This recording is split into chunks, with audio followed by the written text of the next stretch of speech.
Hello साथीहरु नमस्ते। स्वागत छ फेरि पनि आजको यो अर्को नयाँ भिडियोमा। सधैँ जस्तै आज पनि तपाईहरुलाई जानकारी दिने क्रममा छु र आज पनि मलेसियाकै डिमान्डकै बारेमा जानकारी छ।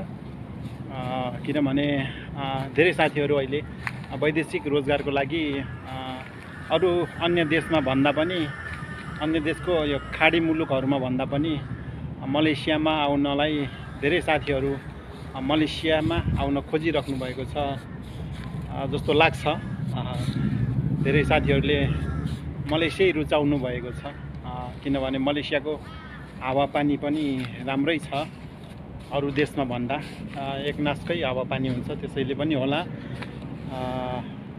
त्यसैले मलेसियाकै डिमान्डको बारेमा जानकारी लिएर आएको छु। कृपया भिडियोलाई अन्तिमसम्म हेर्नु होला किनभने भिडियो मार्फत तपाईहरुलाई कुन कम्पनीको डिमान्ड आएको छ र कुन मेन पावरमा गएको छ र कतिजनाको डिमान्ड छ भनेर सम्पूर्ण जानकारी दिनेछु। साथै कहिले अन्तर्वार्ता छ भन्ने जानकारी पनि यस भिडियो मार्फत पाउनुहुनेछ।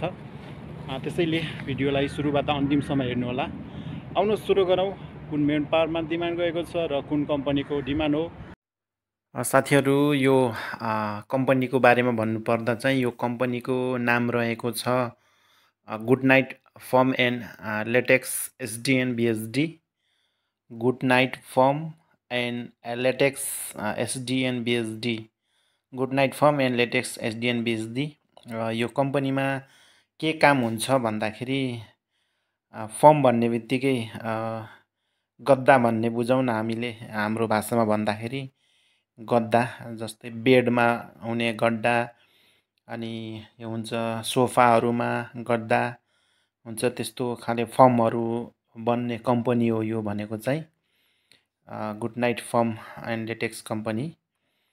त्यस्तो बेडहरु विभिन्न क्वालिटीको बेड भन्नाले फर्म, बेडमा बिछ्याउने फर्म अनि सोफाहरुमा बिछ्याउने फर्म, हाम्रो भाषामा भन्नुपर्दा गद्दा गद्दा हुन्छ नि, मोटो मोटो गद्दाहरु, त्यस्तो गद्दाहरु बन्ने कम्पनी हो। यसमा चाहिँ नेपाली कामदारको माग भइआएको छ। 85 जना पुरुषहरुको माग भइआएको छ। जनरल वर्कर भनेको छ कामदारको पद, सामान्य कामदार जनरल वर्कर भनेको छ 85 जना।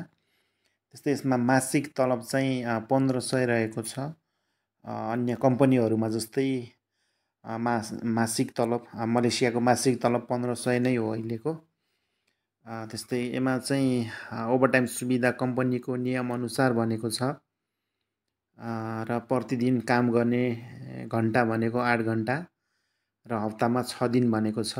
भनेपछि यो 1500 भनेको हाम्रो 8 घण्टा 26 दिनको हुन आउँछ मासिक तलब। 8 घण्टा 26 दिनको 1500 र ओभरटाइमको सुविधा भयो भने अझै बढी कमाइ हुन सक्छ यसमा। र यसमा खाने सुविधा चाहिँ छैन, बस्ने सुविधा छ। यो सबै कम्पनीमा लागू हुन्छ यो मलेसियाको। त्यस्तै गरी करार अवधि भनेको 2 वर्ष छ। मलेसियाको करार अवधि 2 वर्ष नै हो। सबै क्षेत्रमा सेक्युरिटी गार्ड होस्, क्लिनर होस् अथवा फ्याक्ट्री वर्कर, जुनसुकै क्षेत्रमा पनि करार अवधि भनेको 2 वर्ष नै छ अहिले। पहिला चाहिँ 3 वर्ष थियो मलेसियामा, अन्य देशहरुमा 2 वर्ष हुँदा पनि मलेसियामा 3 वर्ष थियो। यो मलेसियामा नि अहिले चाहिँ 2 वर्ष नै छ करार अवधि। त्यस्तै गरी यसमा अन्तर्वार्ता हुने स्थान चाहिँ मेन पावरको कार्यालयमा छ र मेन पावरको कार्यालयमा कार्तिक 22 गते यानि कि 8 नोभेम्बरमा हुँदैछ मेन पावरको कार्यालयमा। तपाईहरुले मेन पावरमा गएर अथवा यो मिति भन्दा अगाडि नै गएर बुझ्न सक्नुहुन्छ र के कस्तो लाग्छ, चित्त बुझ्छ कि बुझ्दैन तपाईहरुको। त्यहाँ गएपछि मेन पावरमा तपाईहरुलाई सम्पूर्ण जानकारीहरु, डिटेलहरु बुझाउँछ, के कस्तो काम हुन्छ, के हो सुविधा के छ भनेर सबै जानकारीहरु मेन पावरले दिन्छ तपाईहरुलाई। र बुझेपछि तपाईहरु पनि अन्तर्वार्ताको लागि जान सक्नुहुन्छ। त्यस्तै गरी यो मेन पावरको बारेमा भन्नुपर्दा चाहिँ यो मेन पावरको नाम रहेको छ बिग यान एचआर म्यानेजमेन्ट प्रणाली। बिग यान एचआर म्यानेजमेन्ट प्रणाली चान्डोल 4 चप्पल कारखाना काठमाडौँ, चान्डोल 4 चप्पल कारखाना काठमाडौँ। र यहाँ 2वटा टेलिफोन नम्बरहरू दिएको छ। यो नम्बरमा सम्पर्क गरेर अथवा तपाईँहरू मेन पावरको कार्यालयमै गएर पनि बुझ्न सक्नुहुन्छ। बुझेर तपाईँको इच्छाअनुसार अप्लाई गर्न सक्नुहुन्छ। र अर्को कुरा, म कुनै मेन पावर व्यवसाय अथवा कुनै एजेन्ट पनि होइन।